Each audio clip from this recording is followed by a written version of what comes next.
Being diagnosed with cancer was a complete surprise to me. I don't know if anybody ever expects that they're going to hear from their doctor that, those words, it's cancer. But when I did, I remember lying on this bed and feeling like the whole world had frozen and stopped, and I didn't know what to do, and I didn't know what to think, and I didn't know how to react, and it felt like this cold glove settled over my heart, and I felt so alone. I didn't know what to do, but God was really gracious, because even in that moment, He floated this little verse. It said, "He knows the way I take, and when He has tried me, I will come forth as gold."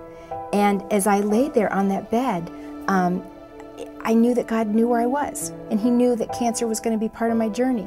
I didn't know that. I had never foreseen it, but He knew it. And when I got home and I looked up where it was Job. It was Job. How appropriate it felt to me that God would comfort me from the life of a man who had suffered. I didn't take from that that meant that He was going to heal me. What I took from that verse was that God promised that He would be with me, and that He knew, and because He knew, He was going to prepare everything I needed, the doctors and the medication, and there would be people around me, and that He was going to take me. And if I chose to, this was fire. This was the worst fire I'd ever walked through. But if I would walk through it trusting Him, then there would be gold that could be produced in my life. I think one of the best things for me about going through breast cancer was I had an opportunity to trust God in ways I'd never had to trust Him before. I came face to face with my own bump up against evil, because cancer is evil. Sickness and disease, they're evil, and when illness hits us, we're struggling against the effects of evil in our world. And so for me to come up against that in my own life, I've been dealing with people who were HIV positive and seeing what an evil virus had done to them, and now here was something that was trying to kill me.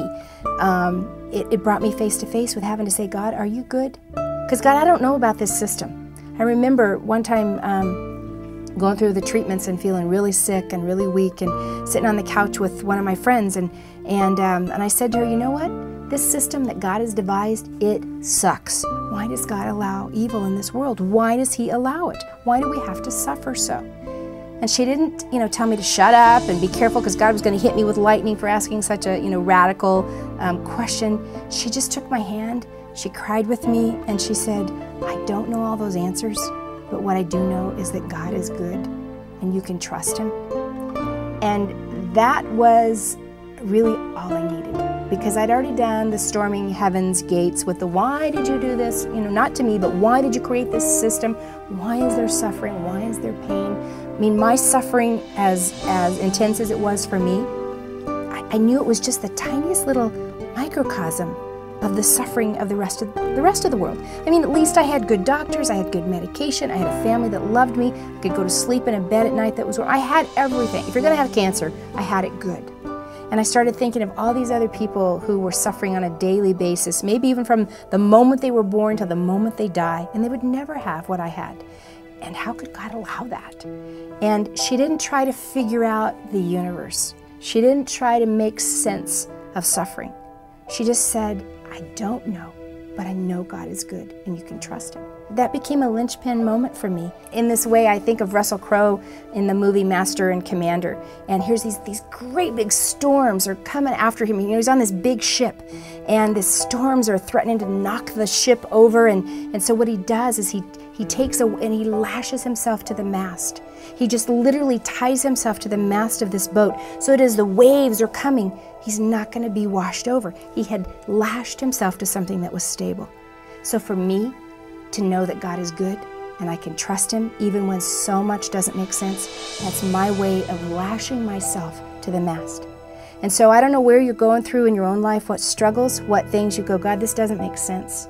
This really doesn't make sense. And you might even say, as I did, God, your system sucks. I don't get it. But the way to make it through is not to figure it all out. I think it's impossible to figure it all out. Some I won't know till I see Him face to face.